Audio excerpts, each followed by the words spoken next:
World number 3, Liren played his first round game against Shaun, a chess Fide master from Papua New Guinea rated 1954. Ding had the black pieces and his opponent started out with e4.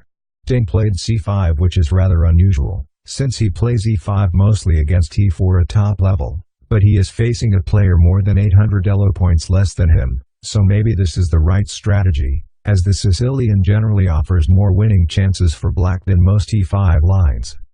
After c5 however, Shaun did not go for the mainline Sicilian with knight f3, rather he went for the closed Sicilian with knight c3. The closed Sicilian is not very popular at top level because it is much easier for black to equalize than in the open Sicilian. Shaun may have used it to avoid tones of theory associated with the open Sicilian.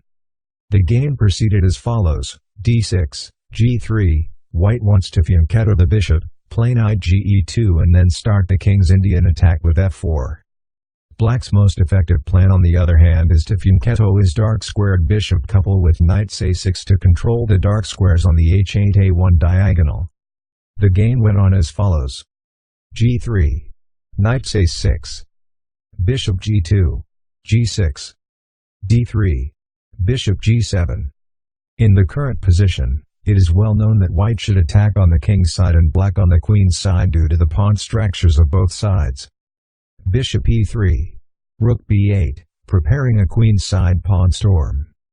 Queen d2, b5, knight ge2, b4. In these double-edged kinds of positions the faster your pawn storm the better, and Ding is not wasting any time. Knight d1, h5. Black plays h5 with intention of going h4 and possibly h3 to grab space and ruin white's coordination. h3. Preparing to meet h4 with g4. e6. Castle king side. Knight g7. f4. Sticking to the theme of the King's Indian attack. a5. Rook b1.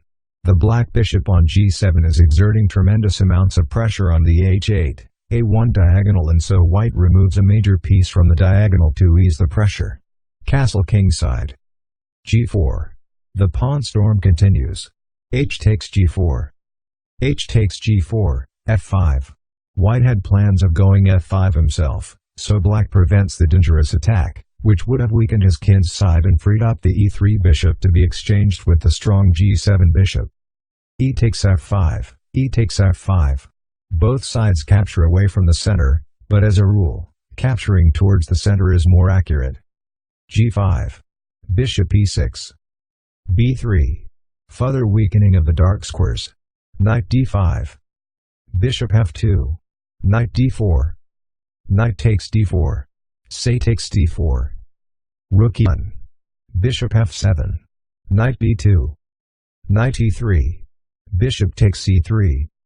The knight on e3 is an octopus and white tries to get rid of it quickly by taking with the bishop, but this is inaccurate.